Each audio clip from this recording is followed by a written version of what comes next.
बिस्मिल्लाहिर्रहमानिर्रहीम। अस्सलामु अलैकुम वरहमतुल्लाह।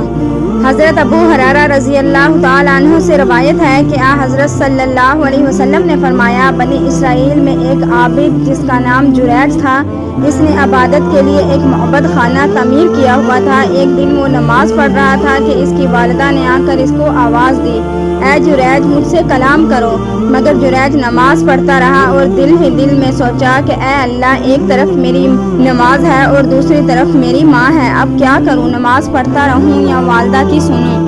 फिर वो नमाज में ही मसरूफ़ रहा। वालिदा ने जब देखा कि जुरैज नमाज में लगा है, मेरी तरफ तो तवज्जो ही नहीं हो रहा, तो वो चली गई वहाँ से। जब दूसरा दिन हुआ तो फिर आई। इत्तेफाक से अब भी मामला वही था, वो लौट गई। तीसरे दिन भी आई तो अब भी जुरैज को नमाज पढ़ते हुए पाया। इसने आवाज़ देकर बुलाया मगर जुरैज मुतवज्जा ना हुआ और नाराज़ होकर वहाँ से चली गई और गुस्से में आकर बद्दुआ दी कि ऐ जुरैज, तुम्हें इस वक्त तक मौत ना आए जब तक तुम किसी बदकार औरत का मुंह न देख लो।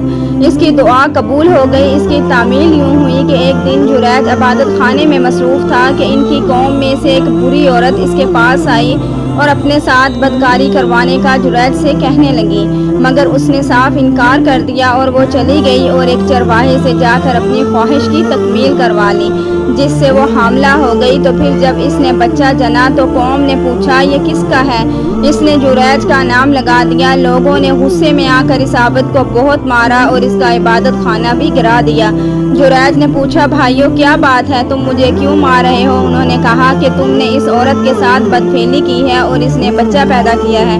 जुरैज ने कहा, इस बच्चे को मेरे पास लाओ। लोग बच्चे को लेकर आए। जुरैज ने अल्लाह से दुआ की, फिर इसने बच्चे के पेट को हाथ से ठोंका और पूछा, या गुलाम, ए बच्चे, मन अबू का, तेरा बाप कौन है? अल्लाह ने इस बच्चे को कुव्वत गोई बख्शी और वो बोला, अभी फुलाना रुआई, मेरा बाप फुलाह बकरियों का चरवाहा है। जुरैज की ये करामत देखकर लोग बहुत शर्मिंदा हुए और जुरैज से माफ़ी मांगी। फिर दरियाफ्त किया कि अब बताओ, तुम्हारा मोहब्बत खाना सोने का या चांदी का बना दे? तो इसने कहा, नहीं नहीं, बस मिट्टी का ही बना दो। रवायत सही मुस्लिम।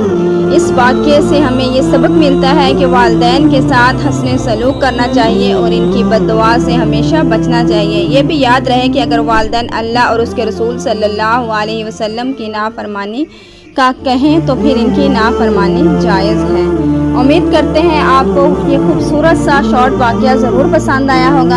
अगर वाक़या पसंद आया है तो वीडियो को लाइक, शेयर एंड सब्सक्राइब ज़रूर करें और हमारे चैनल को सब्सक्राइब नहीं किया तो हमारी सपोर्ट के लिए चैनल को सब्सक्राइब कर दें। Thanks for watching. अल्लाह हाफ़िज़।